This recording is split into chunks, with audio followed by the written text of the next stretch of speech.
Olá pessoal, tudo bem? Vamos para mais uma aula de bioestatística aplicada à saúde e hoje nós vamos falar sobre gráficos e tabelas. Gráficos e tabelas são muito utilizados na nossa área para representar níveis, categorias das variáveis descritas em ambos. Tá? Gráficos e tabela permitem identificar características dos dados em análise e nada mais, nada menos do que as medidas de posição e as medidas de dispersão que nós estudamos até então. Média, mediana, moda, amplitude, desvio padrão e a variância. As tabelas e gráficos, então, são fundamentais aprender a interpretar. Gráficos e tabelas, nós vamos trabalhar na interpretação e resolução de exercícios dessas duas situações. Bom, é importante quando a gente fala de gráficos e tabelas, importante observar dois tipos de frequência, a frequência absoluta e a frequência relativa. A frequência absoluta é o número de observações correspondentes a cada nível ou categoria da variável descrita em um gráfico ou numa tabela. A soma das frequências absolutas corresponde ao tamanho da amostra, ou seja, o N total, o N. Não se esqueça da importância desse N. Então, a frequência absoluta é a soma de tudo que está acontecendo naquele gráfico e naquela tabela. Agora, a frequência relativa, ela refere-se a uma razão entre a frequência absoluta e o tamanho da amostra. E a frequência relativa, ela é uma expressão proporcional representada em porcentagem. Então, nós vamos desenvolver aqui algumas questões voltadas à porcentagem, a frequência relativa e a frequência absoluta, que é a soma dos elementos.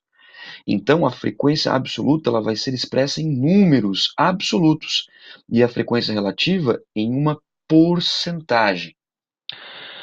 Vamos olhar então essa tabela para começar a entender como que isso de fato acontece dentro do nosso dia a dia. Então percebam aqui que nós temos produtos em porções, em gramas, 1, 2, 3, 4, 5, 6. 1, 2, 3, 4, 5, 6. São 6 produtos que nós temos aqui, e esses produtos possuem diferentes distribuições dos macronutrientes, proteínas, carboidratos e gorduras. Isso é um exemplo hipotético, mas olha só, percebam que, se nós falarmos em frequência absoluta, ou seja, em maior quantidade, o produto A, esse produto aqui está sinalizado com a seta, ele possui mais gramas de proteína na porção, ou seja, possui 42 gramas. Entre os produtos que estão na tabela, é o produto que mais possui proteína na porção, só que de forma absoluta.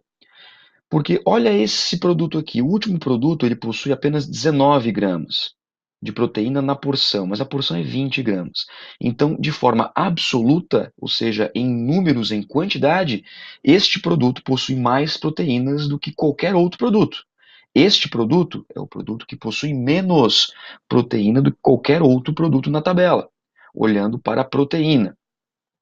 Mas eu pergunto para vocês, em relação à porcentagem, ou seja, a uma razão da frequência absoluta, como que isso então se apresenta e como que isso se transforma em um cálculo? Então, para eu saber o quanto que 42 representa de 60, eu vou pegar parte desse cálculo, ou seja, 42, e vou dividir pelo N total. O N total, nesse exemplo, é 60, porque é a soma de 42 mais 15 mais 3. 42 mais 15 mais 3 dá 60. Então, meu N total é 60. Para eu saber essa razão, ou seja, o quanto 42 representa de 60, eu faço o seguinte: eu pego 42, divido por 60, ou seja, o que eu quero encontrar, e divido pelo N total, e vou encontrar um valor. Esse valor, nesse exemplo, dá 0,7. Só que 0,7 para nós não representa nada. Eu quero encontrar em porcentagem. O que eu faço então? Multiplico esse valor por 100. Não é porcentagem? Então eu multiplico por 100.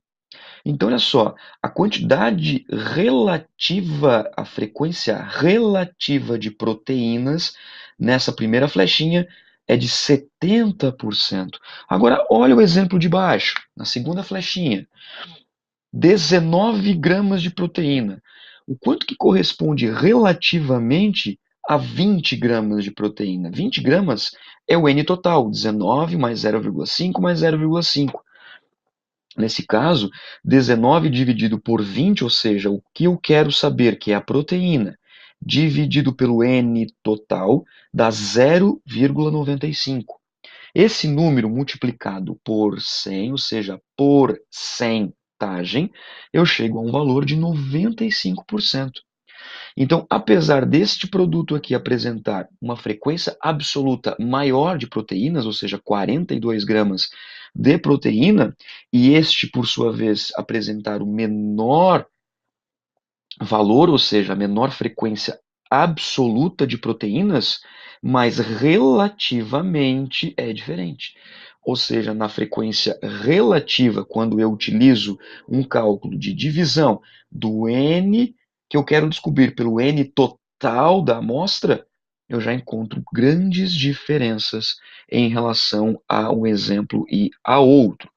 E isso eu posso desenvolver com todos os outros produtos que estão aqui no exemplo nessa tabela, assim como os dos carboidratos e das gorduras.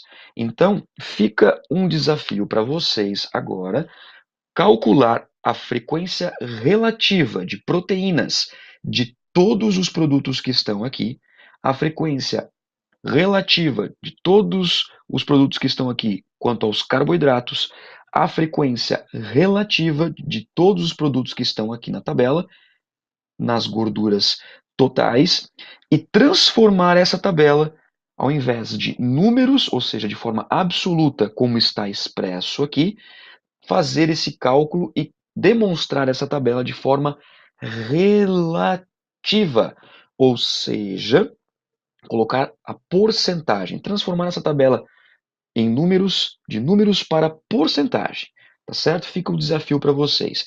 Então, como saber quanto de porcentagem de proteína possui nesse produto aqui, o produto B, por exemplo, né? Eu vou pegar 34, dividir por 40, eu vou encontrar um resultado, um número com vírgula, e multiplicar esse valor por 100. Não esqueçam de multiplicar por 100. Por quê? Porque multiplicando por 100 eu encontro porcentagem. Fica mais uma dica para acertar a conta. A soma da proteína, do carboidrato e da gordura nesse exemplo vai ter que dar o N total. Então, como eu falei anteriormente, 42 mais 15 mais 3, ele dá 60 gramas. 42 mais 15, 57, que mais 3 dá 60 gramas. Então, fecha.